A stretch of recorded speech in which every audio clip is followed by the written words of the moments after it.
Good morning, good evening, good night, wherever you are. I know where I am. I'm wallowing in my own pit of self-loathing and hatred. I don't really know what to call it. It's not even a hatred. It's more of just a funk of 25 years because right now I don't know where I stand as a person and where I'm going to be in the future. A lot of people make 5-year plans, and I'm having trouble planning what's going to happen 5 minutes from now. But what I can tell you is that today's episode will not be your usual Sloth the Money podcast. What it will be is just me, Mike, Money, Michael, whatever the fuck. There will not be a sloth today. I decided I was going to try and do something different. See, last year he recorded a show where it was him by himself, and I thought it was incredibly cathartic and inspirational for him to go out on his own. He even tried to call me to get me onto the show, but I did not answer my phone as I was kidnapped while I was at the Backstreet Boys concert, which is what I was, kidnapped. But all that aside, he did a great job, and I thought, I won't be able to do half as good a job as him because he actually had topics. But what I will do is give it a college try. And it won't be my first time giving something a college try, because the last time I actually did give something a college try, I said, fuck this, and I stopped going after like a month, because I am the type of person who's always had way too much free reign to do whatever the fuck they want in life. And I think that is detrimental to where I am right now. You see, I don't even know what's wrong with me. I usually value myself and pride myself in being a somewhat decent human being, and oftentimes a good Samaritan. And usually these are things that I can take pride in and say, you know what?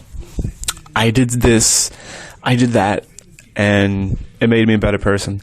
But as of late, I just don't give a fuck. I am starting to care less about not only myself, but society around me. I'm just so confused with who I've become. And I need to stop this process before it gets worse. I've become disillusioned with the idea of always having to be that stand-up person, that go-to guy. And I'm starting to fall into the case of what is better for me. How does this work in my favor? If I can't get something out of this, then I really don't want to do it.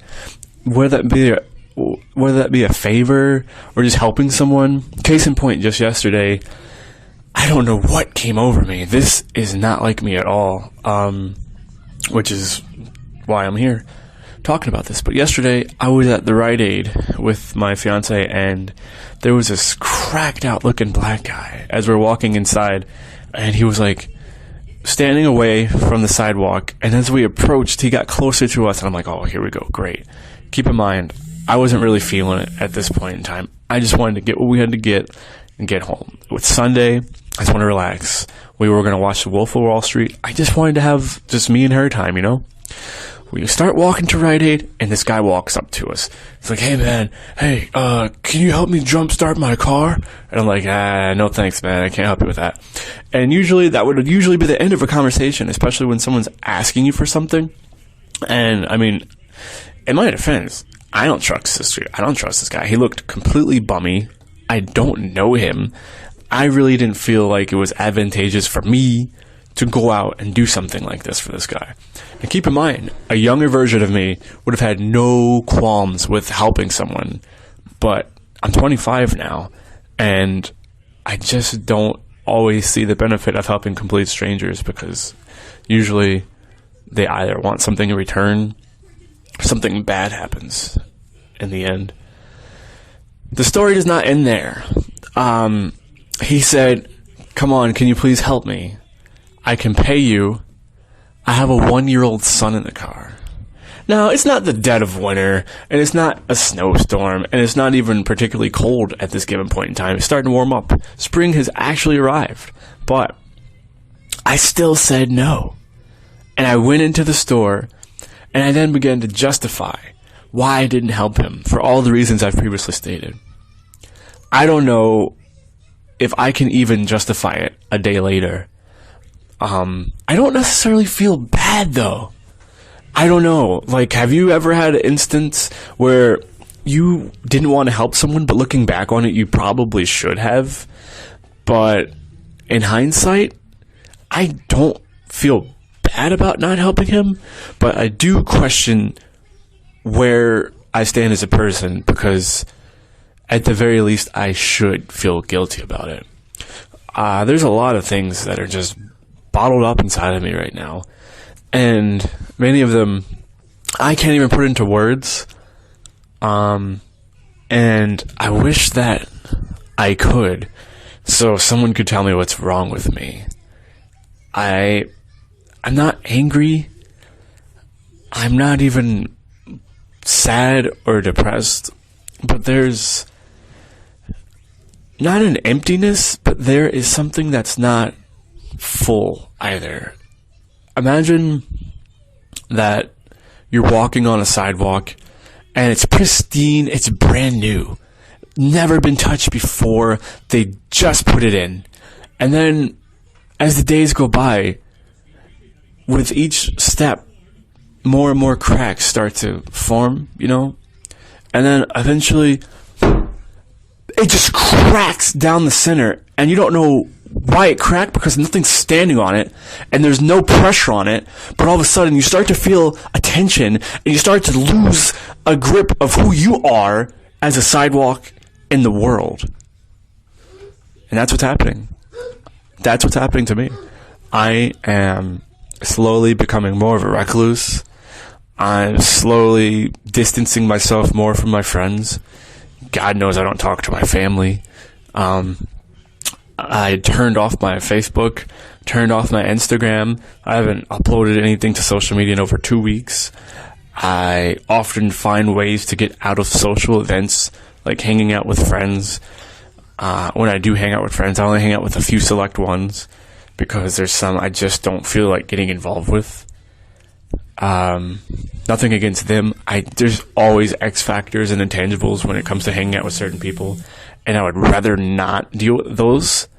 Instead, I'd rather just hang out with an individual one-on-one or two-on-two or whatever. But I just think that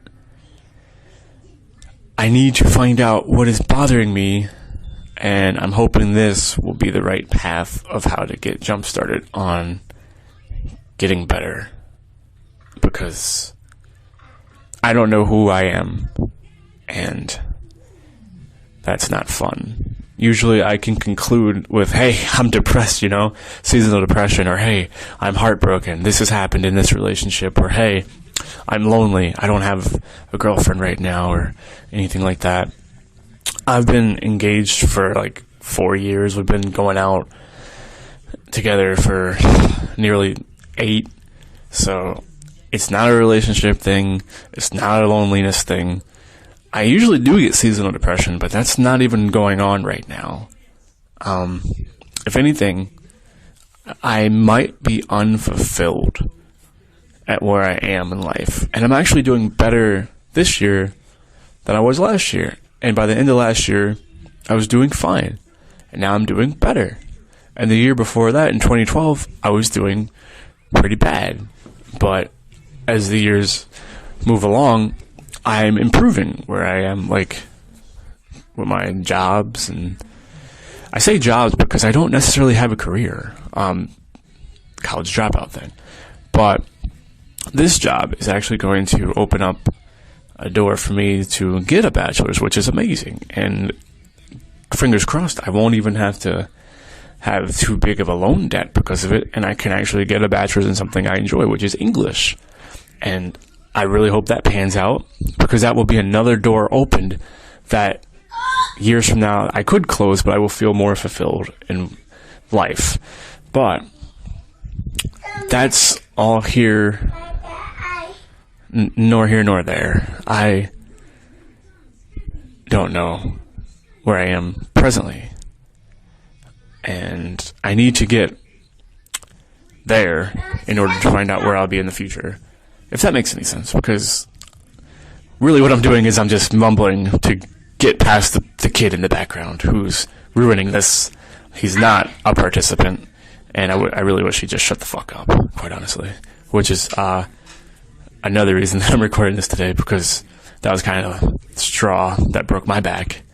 I did not want to watch said kid, but he's not my kid. And that's a whole nother story for another time. I don't feel like getting into legalese about why I'm watching this kid. But I think in the future, if I do get this degree in English, I will be a happier person. And that's always been one of my lifelong dreams, is to get a college degree, because I'd be like the only person in my family that I know of in my immediate family. I don't care about those other people. I'm talking about my immediate family that's gotten a college degree. Because my brother never did, my sister never did, my parents never did, but I was always supposed to be the diamond in the rough, the one that would go out and fulfill that emptiness that's in our family. And I really should have. Like, I had all the opportunities to do so. I even went for like a month. God, it sounds so terrible when you say it like that. Yeah, I went to college for a month, But when I went, I had lived in Virginia for like 7 years, and I finished high school here. I could pretty much trace it back to this. When I was in New Jersey, I did all of my schooling in New Jersey from the beginning of school to my freshman year in high school. And my parents told me that we weren't going to move till after I graduated high school, which was amazing. I was like, thank God, because I'm already established here. I already have friends.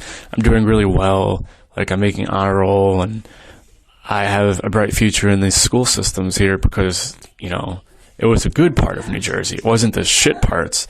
And we actually were pretty well off for a black family, who my parents had not had college education, so I was always blessed in that sense. But then around like right before, it was freshman year of high school, I was actually informed that I was going to be moving. And that is where there was a colossal downward spiral. Freshman year, 2000, I want to say 3 for me. I was told we were going to be moving because my brother, who, if you think I was just able to do whatever I want, free will, this motherfucker took it to a whole nother level. I don't even want to get into the actual legalese of what this guy was fucking doing. But let's just say it concluded with him having to join the Navy instead of going to prison or dying. So at the time, as a kid, you don't really know what's going on around you, like with your older siblings. I mean, I didn't, because I didn't care, because I was able to run around and do whatever I wanted with my actual friends. And when you're young and you don't have a curfew and you have a bicycle and you have an allowance, that's pretty much the equivalent of having the free reign to do whatever you want. Like, a bicycle as a kid is like having a car. An allowance as a kid is like having free money given to you every week, like a lottery. It wasn't even a lot. It was like, I don't know, $20.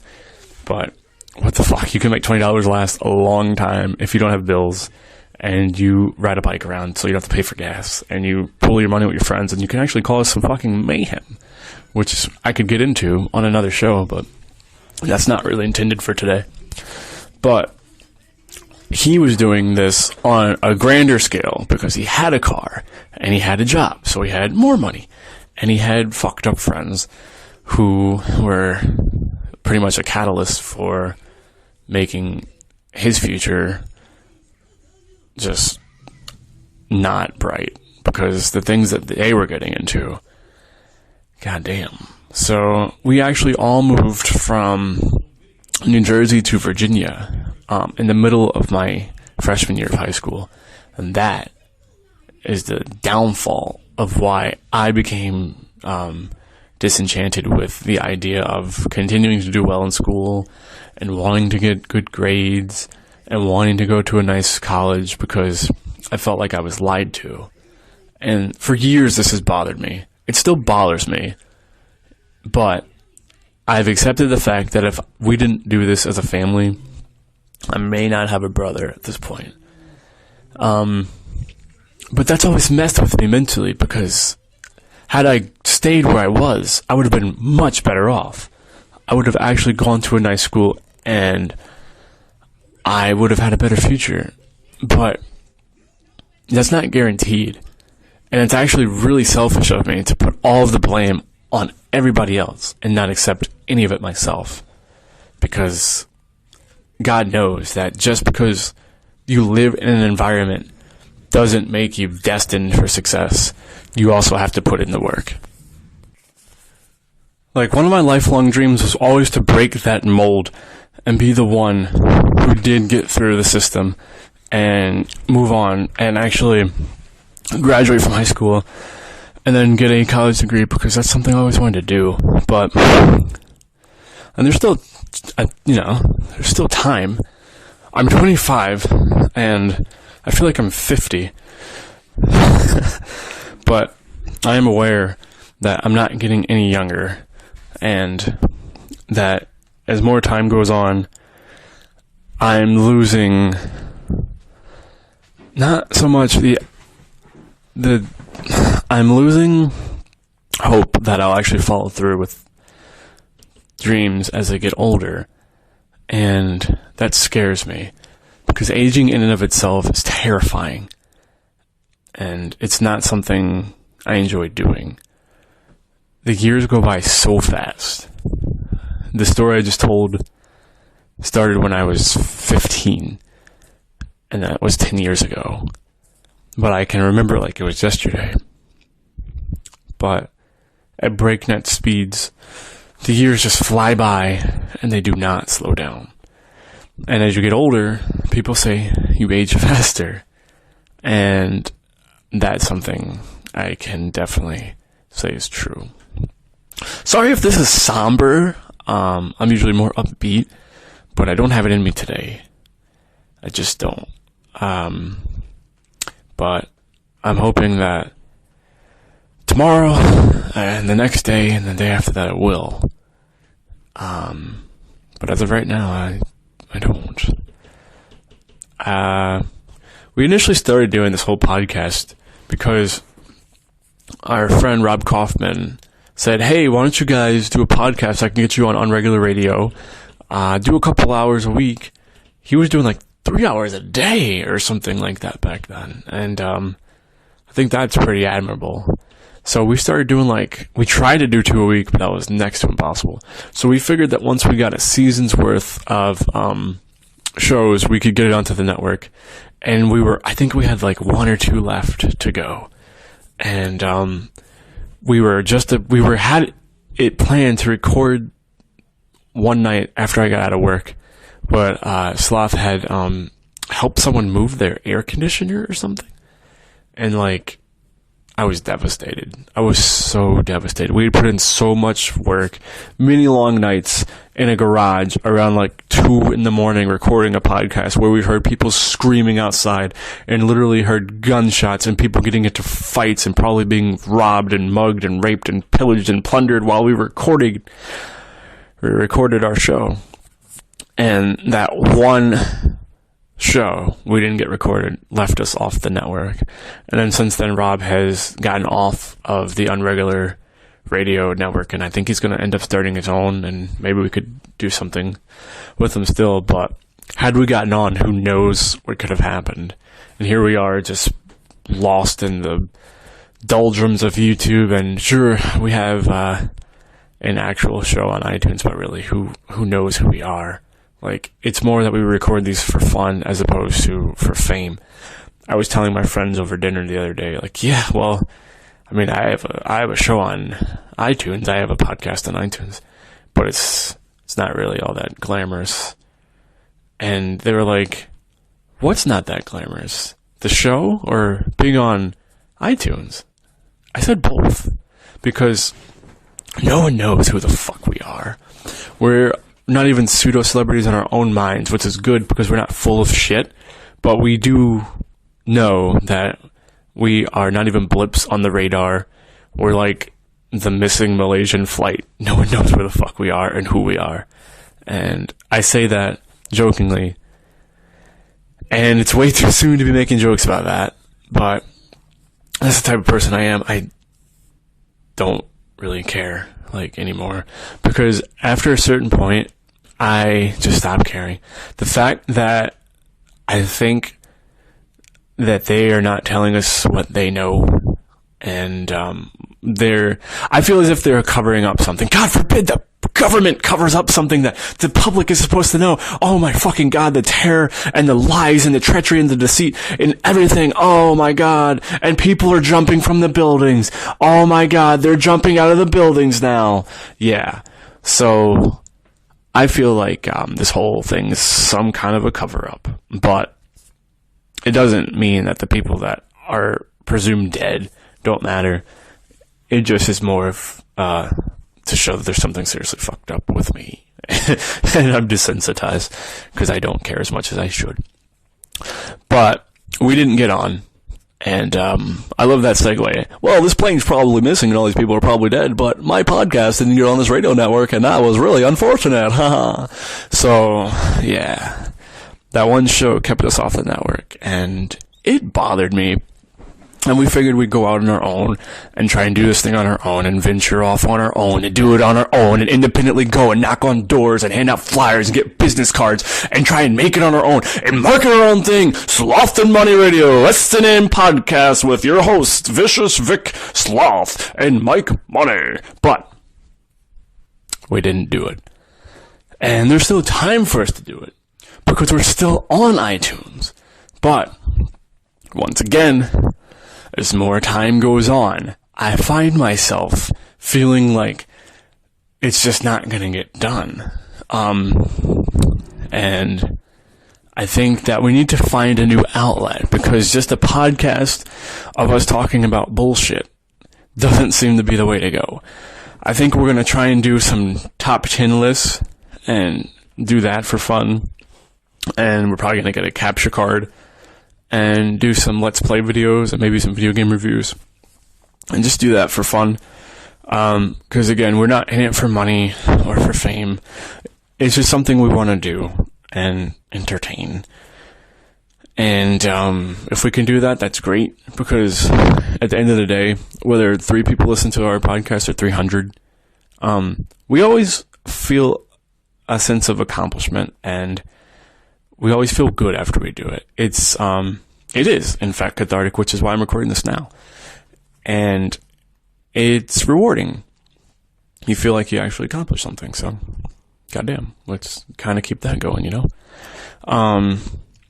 Another thing that's always plagued me, and it's probably been my biggest downfall as being happy in life and following through with my dreams, is this. As I've mentioned before on previous shows that no one's listened to other than us. But as I've mentioned before, the one thing I've always wanted to do in life is become a professional wrestler. That's the only thing, like, I ever wanted to do. I never wanted to get married. I never wanted to have kids or any of that stuff. I just didn't see myself mentally competent to do it. And that might be true. But, the jury's still out on that one, I guess.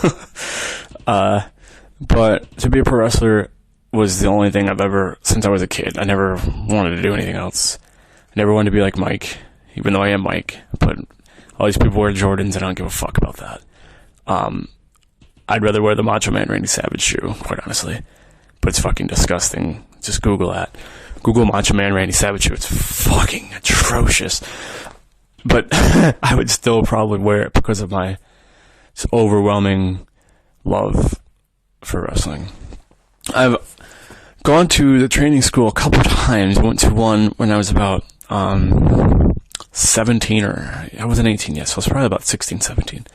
And I had to sign the waiver saying, if anything happens to you while you go, and if you're critically injured or paralyzed or killed, we will not be at fault. That was the coolest thing I ever had to sign at that point in time in my life. And I got in, and I was fat. I was like 240 probably, I'd want to say. I was big. And, did I mention I was fat? But I just wasn't at the right point in my life at that period to be doing what I wanted to do. I didn't have the confidence to do it. And I was also in high school, and also had a part-time job. So it was really hard for me to juggle all of those things and still try and have a social life and still try and find out who I was as a teenager. It's very hard, and I wasn't up to it. So I put that on the back burner for the first time.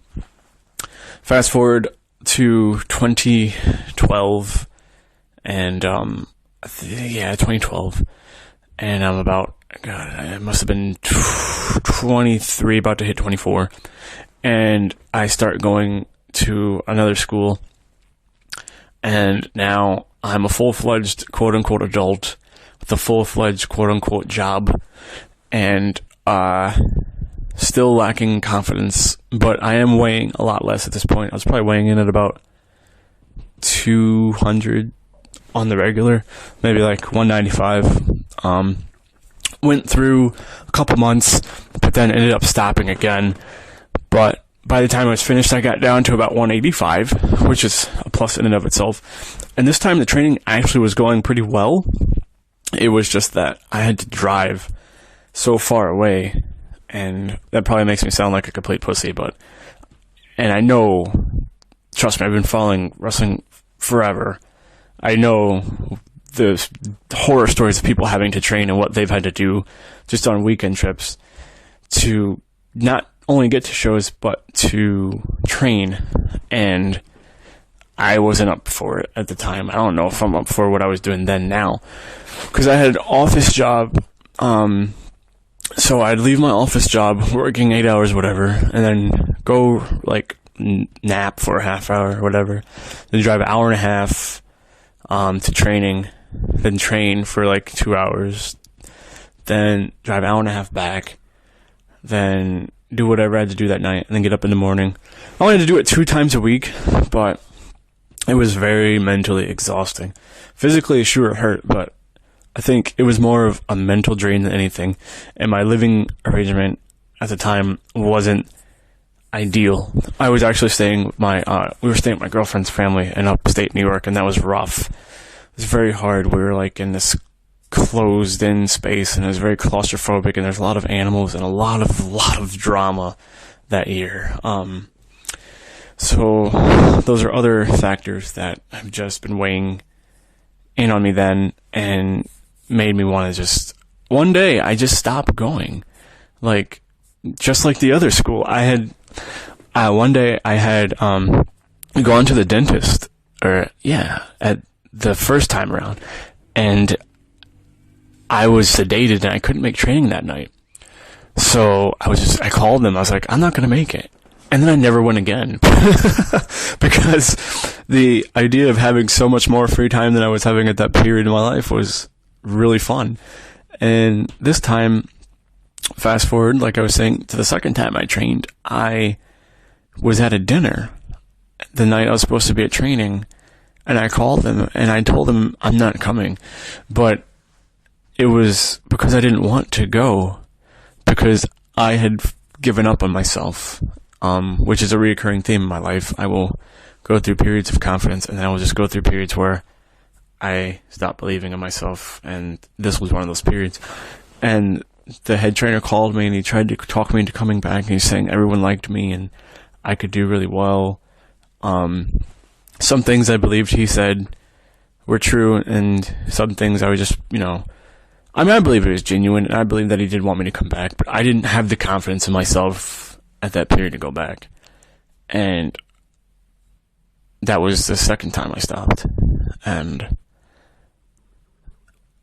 Sloth wants to train now, I think, to train with me for fun, but I would never try and rope him into it just so I would feel more confident in doing something. So if that comes to pass, that'd be great, but if it doesn't, then that's fun too. I'm not in the business of making people do things they don't want to do when I can't even do what I want to do. But I think that if I don't follow through with that dream, then it will define me as a human being on my deathbed as a failure. And I don't want to have kids have dreams, and I tell them that, yeah, you can do anything you want in life, because God knows I didn't. And that's just not who I want to be. So, thank you for listening. And I think it's seriously time to make a change.